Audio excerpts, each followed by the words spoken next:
Hey everybody, Kyle Goth here from GoatFilmReviews.com and the Goat Film Reviews YouTube channel, and I've got my quick reaction to the new film Boy Kills World. I believe this film premiered late last year, and is now getting wide distribution or wider distribution.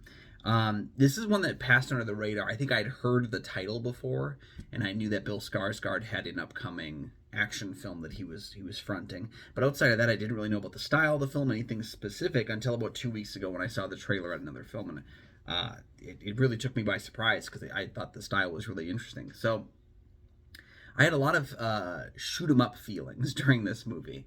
The stylized action is very over the top. I love the action for the most part in the film. I think it really does work, and the stylistic choices, while sometimes being a little overwrought, a little overhanded, most of the time the style worked. I love the idea of the drone shots, that there's just drones running around this action scene, and they're showcasing the large size of what's going on. Very well choreographed action, very well shot for the most part. My issues with the film do come down to story decisions. I don't find the Vanderkoy family to be all that interesting. And just quick synopsis, it's about a boy named Boy. His family was killed by the Vanderkoys, this like ruthless, evil family of people that patrol and control the entire community. And so he's been learning from a shaman for a number of years about getting vengeance, and he goes out to get vengeance and kill all of them. But here's the thing: he doesn't have, he doesn't speak, and he doesn't have hearing. So his inner monologue is actually H. John Benjamin, the voice actor who does Archer and Bob's Burgers and voiced a can of peas, I believe, in Wet Hot American Summer. So that's, I think, the fun style of the choice is that the action is really well shot. The inner monologue is mostly really good. There's a couple of moments where they kind of repeat the same joke, and sometimes it doesn't work and sometimes it does.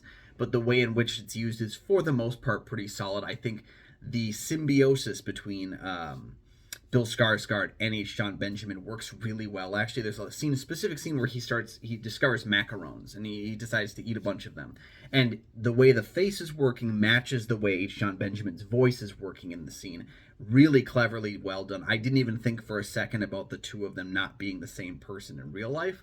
So that worked really well. I was surprised by how well that worked. And the stylistic choice of having his dead sister kind of follow him around. It felt like Lone Wolf and Cub, except for the cub is dead. And he's trying to basically, get vengeance for her. So the interactions are funny.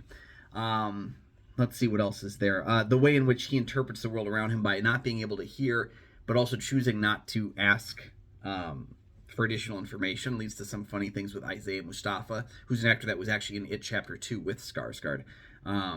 He plays a guy, I think Benny, a character in this film, who speaks so quickly but also mumbles a lot. So it makes it hard to read his lips. So basically he's interpreting things that aren't really there. Again, the stylistic choices of the directing are really fun in the film. I just felt that the story itself dragged it down a little bit. The Vanderkoys is an evil villainous family. The individual actors are doing a lot of work there, but I don't think that I don't really think that I cared that much about the villains. Which, in a generic action story, revenge story especially, you want the villains to feel like monsters, and I feel like I didn't get enough of that because they felt just a little hammier than they felt like they stood out. They felt like they were actually too hammy for the story, but I also didn't understand the world that we were in. It's not really our current environment. It feels post-apocalyptic futuristic at times, but not really. I don't know. I just want to know more about our world. Like, are there other places you could go? It seems like they live in this like cityscape, and that they can't leave, but they don't really say they can't leave. So like, if you don't like this villainous family, I would go. Like, I would have left. Why? And they have this weird ritual where they kill people to keep the peace. I just felt like the story itself and the mythology of the story was not really well thought out at all. And it was just an excuse to get these set pieces, which is unfortunate because the set pieces are really great, but the story just didn't have any meat to it. I felt like the twist and turns of the story, like the various ones that occur in the latter half of the film, were all pretty simple to figure out. And they kind of were ones where it's like, don't do this. Like, don't do the easy thing. And then they do the easy thing. And I think it was an unnecessary twists and turns that I think are meant to jazz up the story.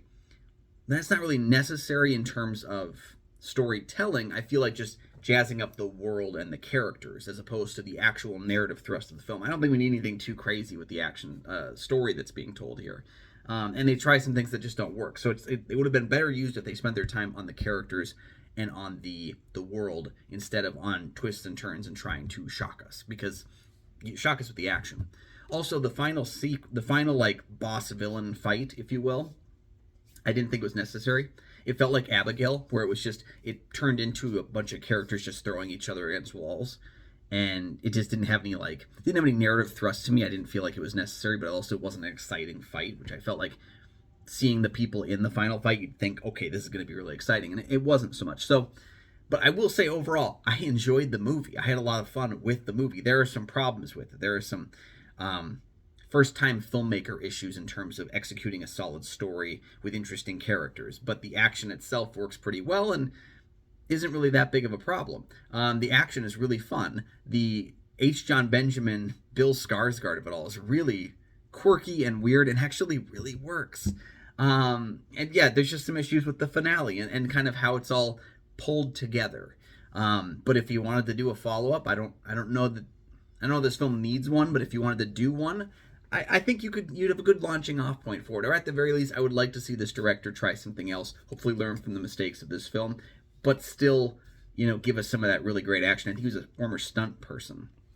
So those are my thoughts on Boy Kills World. I enjoyed the film, and I recommend it to any action fans out there. I think it's one of the more unique action films of the year.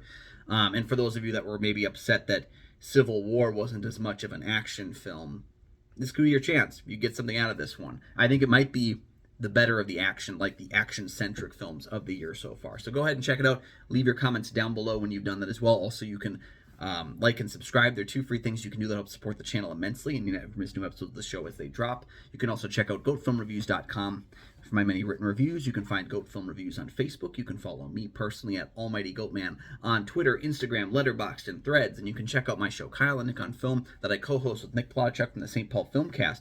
New episodes of that show every single week. All those links are down in the comments section below or down in the description of the video.